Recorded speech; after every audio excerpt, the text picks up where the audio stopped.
সুপ্রিয় দর্শক, আসসালামু আলাইকুম। সবাইকে স্বাগত জানাচ্ছি আজকের গুরুত্বপূর্ণ সংবাদে। প্রথমেই জানিয়ে দিচ্ছি সংবাদ শিরোনাম, পরে বিস্তারিত। নবম পে স্কেলের খসড়া গেজেট প্রস্তুত, কত বাড়ল বেতন? এদিকে যুক্তরাষ্ট্র সিঙ্গাপুর থেকে 1052 কোটি টাকার গম কিনছে সরকার। অপরদিকে নোটিশ ছাড়াই ভারতে ভাঙা হলো 3 মসজিদ ও মাজার। আরও থাকছে, এবছর 200 বাংলাদেশি শিক্ষার্থীকে বৃত্তি দিয়েছে রাশিয়া। এবং সবশেষে থাকছে, চোখের পলকে মসজিদ, ঘরবাড়ি, সড়ক নদীতে বিলীন। শুনছিলেন সংবাদ শিরোনাম, এখন বিস্তারিত। তার আগে ছোট্ট একটি আবেদন, সঠিক ও নির্ভরযোগ্য সংবাদ পেতে আমাদের চ্যানেলটি সাবস্ক্রাইব করুন। আপনাদের মতামত কমেন্টে জানান, আর ভিডিওটি ভালো লাগলে একটি লাইক দিতে ভুলবেন না। আপনাদের মতামতই আমাদের শক্তি। এখন চলুন বিস্তারিত দেখা যাক। নবম পে স্কেলের খসড়া গেজেট প্রস্তুত, কত বাড়ল বেতন? সরকারি কর্মকর্তা কর্মচারীদের বহুল প্রতীক্ষিত নবম জাতীয় পে স্কেল বাস্তবায়নের প্রক্রিয়ায় বড় অগ্রগতি হয়েছে। নতুন বেতন কাঠামোর খসড়া গেজেট তৈরির কাজ ইতোমধ্যে শুরু হয়েছে। সংশ্লিষ্ট সূত্র বলছে, প্রধানমন্ত্রীর অনুমোদন মিললে আগামী জুলাইয়ের মাঝামাঝি সময়েই গেজেট প্রকাশ হতে পারে। সরকার নীতিগতভাবে 2 ধাপে পে স্কেল বাস্তবায়নের পরিকল্পনা করলেও প্রথম ধাপেই সম্পূর্ণ নতুন মূল বেতন কার্যকর করার সুপারিশ করা হয়েছে। অর্থ বিভাগের মতে এতে বাস্তবায়ন প্রক্রিয়া আরও সহজ হবে। চলতি সপ্তাহেই মন্ত্রিপরিষদ সচিব নাসিমুল গনির নেতৃত্বাধীন উচ্চ পর্যায়ের কমিটি পিএ কমিশনের সুপারিশ মূল্যায়ন করে বাস্তবায়নের রোড ম্যাপ অর্থ মন্ত্রণালয়ে জমা দেবে। বেসামরিক প্রশাসন, বিচার বিভাগ এবং সশস্ত্র বাহিনীর জন্য গঠিত 3টি পৃথক পে কমিশনের প্রতিবেদন পর্যালোচনা করে এই সুপারিশ চূড়ান্ত করা হয়েছে।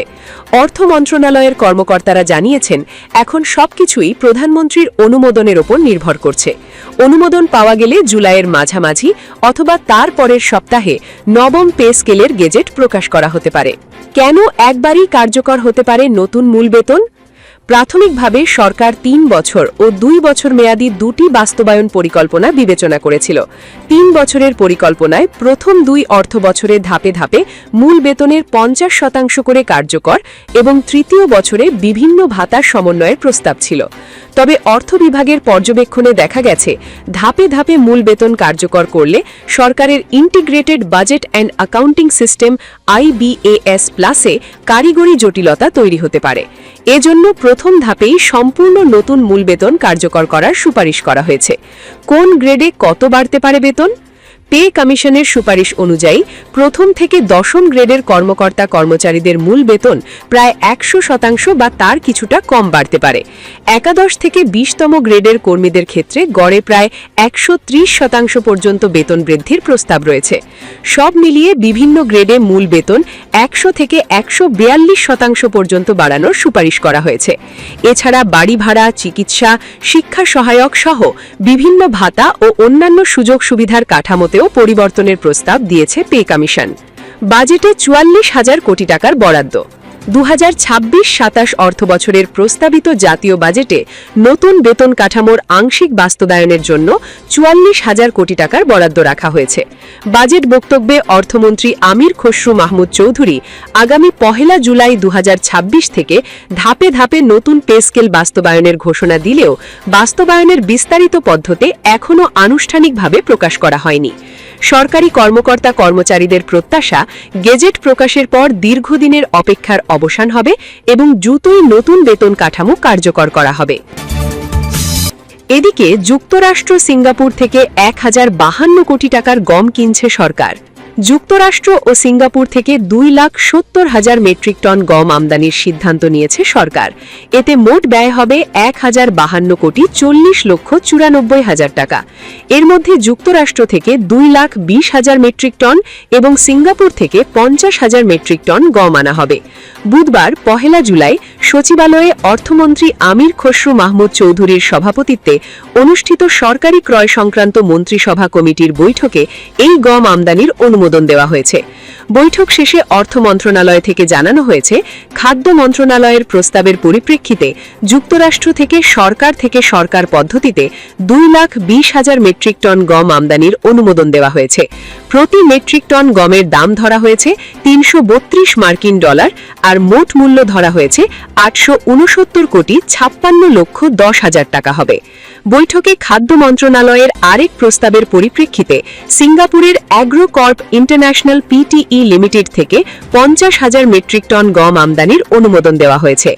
আন্তর্জাতিক উন্মুক্ত দরপত্রের মাধ্যমে এই গম কেনার ব্যয় ধরা হয়েছে 182,84,84,000 টাকা।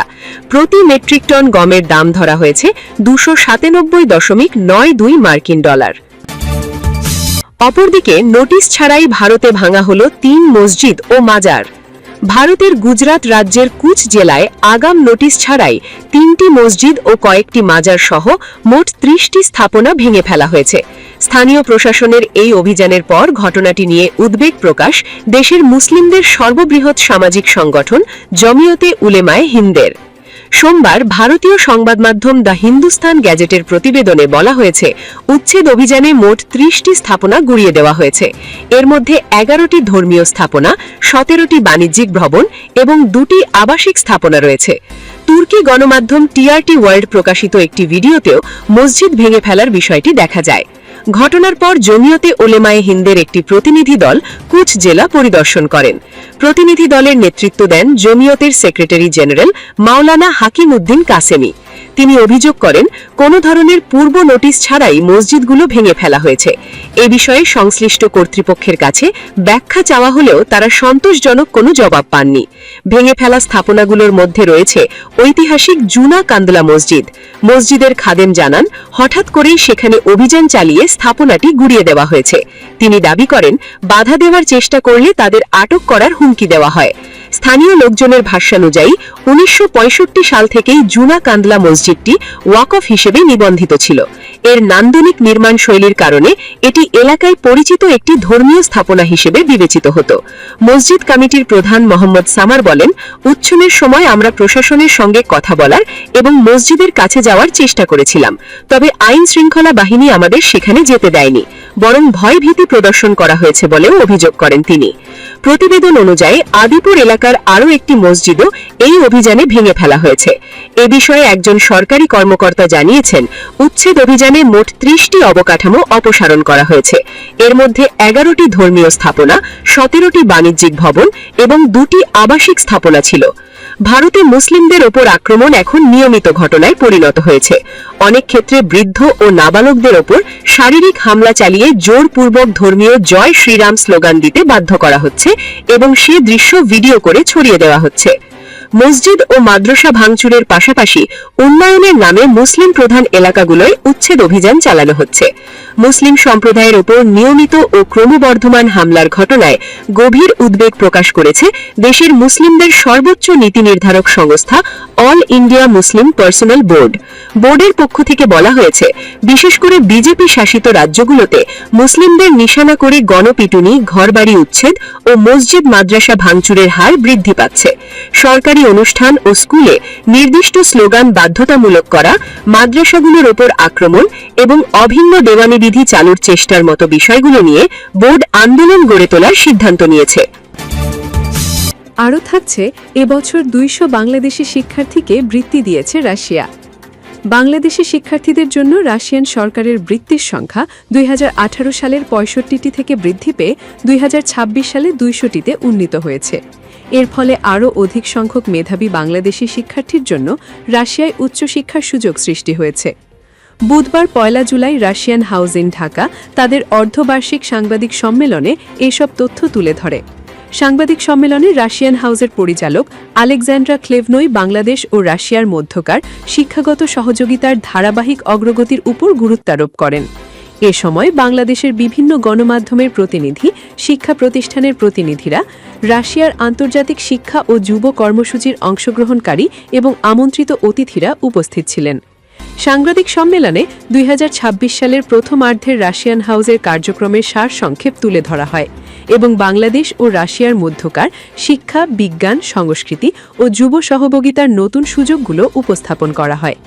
এই সাংবাদিক সম্মেলনে অনলাইনে যুক্ত হয়ে রাশিয়ান সরকারের বৃত্তিপ্রাপ্ত শিক্ষার্থী ফারজানা ইয়াসমিন, যিনি বর্তমানে মস্কোর Russian University of Friendship of পিপলসের ফিলোলজি অনুষদের মাস কমিউনিকেশন বিভাগে গ্লোবাল অ্যান্ড ডিজিটাল মিডিয়া বিষয়ে স্নাতকোত্তর অধ্যয়ন করছেন, রাশিয়ায় তার শিক্ষাজীবন, আবাসন ও আন্তর্জাতিক শিক্ষার্থীদের জন্য বিদ্যমান সুযোগ সুবিধা সম্পর্কে নিজের অভিজ্ঞতা তুলে ধরেন। সাংবাদিক সম্মেলনে রাশিয়ান সরকারের অর্থায়নে পরিচালিত বিভিন্ন আন্তর্জাতিক যুব কর্মসূচির ওপর বিশেষ গুরুত্ব দেয়া হয়। এসব কর্মসূচির মাধ্যমে বাংলাদেশের মেধাবী শিক্ষার্থী ও তরুণ পেশাজীবীরা শিক্ষা, বিজ্ঞান, গবেষণা, সংস্কৃতি ও আন্তর্জাতিক বিনিময় কর্মসূচিতে সম্পূর্ণ বিনামূল্যে অংশগ্রহণের সুযোগ পাচ্ছেন। এই অনুষ্ঠানে বিশেষভাবে সেন্ট পিটার্সবার্গ আন্তর্জাতিক অর্থনৈতিক ফোরাম 2026 নিয়ে আলোচনা করা হয়। রাশিয়ার আন্তর্জাতিক যুব কর্মসূচির আওতায় বাংলাদেশের 5 জন প্রতিনিধি অংশগ্রহণ করেন। এ উপলক্ষে অংশগ্রহণকারী Mohammad Syed Raihan Ul Islam, Daffodil International University, Mohammad Touhid Bin Shafi, Canadian University of Bangladesh, Sakib Asad Khan, Canadian University of Bangladesh এবং doctor Barek Kaiser, University of Development Alternative তাদের অভিজ্ঞতা, আন্তর্জাতিক নেটওয়ার্ক গড়ে তোলার সুযোগ এবং পেশাগত জ্ঞান অর্জনের বিষয়গুলো তুলে ধরেন। পরিচালক আলেকজান্ড্রা ওয়ার্ল্ড ইউথ ফেস্টিভ্যাল এবং ইস্টার্ন ইকোনমিক ফোরাম সহ নিউ জেনারেশন প্রোগ্রামের বিভিন্ন আন্তর্জাতিক উদ্যোগ সম্পর্কেও বিস্তারিত তুলে ধরেন। এসব কর্মসূচির মাধ্যমে বাংলাদেশের মেধাবী তরুণরা রাশিয়ায় সম্পূর্ণ অর্থায়নে শিক্ষা, সংস্কৃতি ও আন্তর্জাতিক বিনিময় কর্মসূচিতে অংশগ্রহণের সুযোগ পাচ্ছেন। এছাড়া চিলড্রেন ফর পিস আন্তর্জাতিক সম্মেলন সম্পর্কেও আলোচনা করা হয়। এই বছর প্রতিযোগিতামূলক শিক্ষামূলক নির্বাচনের মাধ্যমে বাংলাদেশের 6 জন শিক্ষার্থী এ কর্মসূচিতে অংশগ্রহণের সুযোগ অর্জন করে এবং বিশ্বের বিভিন্ন দেশের শিক্ষার্থীদের সাথে শিক্ষা, সংস্কৃতি ও শান্তি প্রতিষ্ঠা বিষয়ক কার্যক্রমে অংশগ্রহণ করে আন্তর্জাতিক বন্ধুত্ব ও আন্তঃসাংস্কৃতিক সংলাপকে আরও শক্তিশালী করেছে। সাংবাদিক সম্মেলনে ওপেন ডায়ালগ এবং সাংবাদিকদের জন্য ইন্টার রাশিয়া ফেলোশিপ প্রোগ্রাম সম্পর্কেও তথ্য উপস্থাপন করা হয়। এই উপলক্ষে ড্যাফোডিল ইন্টারন্যাশনাল ইউনিভার্সিটির সাবেক শিক্ষার্থী জিন্না তারা জাসওয়াকে অভিনন্দন জানানো হয়, যিনি সাংবাদিকদের জন্য ইন্টার রাশিয়া ফেলোশিপ প্রোগ্রামে অংশগ্রহণের জন্য নির্বাচিত হয়েছেন। এছাড়া রস অ্যাটমের আন্তর্জাতিক প্রকল্প আইস ব্রেকার অফ নলেজ সম্পর্কেও আলোচনা করা হয়। এতে উল্লেখ করা হয় যে 2025 এবং 2026 উভয় বছরেই বাংলাদেশ থেকে একজন করে বিজয়ী নির্বাচিত হয়েছে, যারা রাশিয়ার পারমাণবিক আইস ব্রেকার 50 লেথ প্রবেদিতে চড়ে উত্তর মেরুতে সম্পূর্ণ অর্থায়নে বৈজ্ঞানিক অভিযানে অংশগ্রহণের বিরল সুযোগ পেয়েছে। সাংবাদিক সম্মেলনে রাশিয়ার সহযোগিতায় আয়োজিত বিভিন্ন আন্তর্জাতিক একাডেমিক অলিম্পিয়াডে বাংলাদেশি শিক্ষার্থীদের উল্লেখযোগ্য সাফল্যও তুলে ধরা হয়। এর মধ্যে রয়েছে financial security olympiad, open world astronomy olympiad, international junior science olympiad, open biology olympiad, open environmental olympiad সহ আরও বিভিন্ন আন্তর্জাতিক প্রতিযোগিতা, যেখানে বাংলাদেশি শিক্ষার্থীরা পদক অর্জনের মাধ্যমে দেশের সুনাম বৃদ্ধি করেছে। সাংবাদিক সম্মেলনে রাশিয়ান হাউসের সাংস্কৃতিক ও ক্রীড়া কূটনীতি সম্পর্কেও আলোচনা করা হয়। অনুষ্ঠানের সমাপনী পর্বে বাংলাদেশের রাশিয়ান ফেডারেশনের দূতাবাসের অ্যাটাশে ও প্রেস সেক্রেটারি সোফিয়া কুতেপোভা রাশিয়ার জনগণের ঐক্যের বছর নামে একটি উপস্থাপনা প্রদান করেন। তিনি রাশিয়ার বহুজাতিক ও বহুধর্মীয় সমাজ ব্যবস্থা, সাংস্কৃতিক বৈচিত্র্য ও পারস্পরিক শ্রদ্ধা, সম্প্রীতি ও আন্তঃসাংস্কৃতিক সংলাপের গুরুত্ব সম্পর্কে তুলে ধরেন। সাংবাদিক সম্মেলন শেষে গণমাধ্যম প্রতিনিধিদের সাথে মুক্ত আলোচনা অনুষ্ঠিত হয়। এতে অংশগ্রহণকারীরা রাশিয়ার শিক্ষা, বিজ্ঞান, সংস্কৃতি, আন্তর্জাতিক যুব কর্মসূচি এবং ভবিষ্যৎ সহযোগিতার বিভিন্ন সম্ভাবনা নিয়ে মতবিনিময় করেন।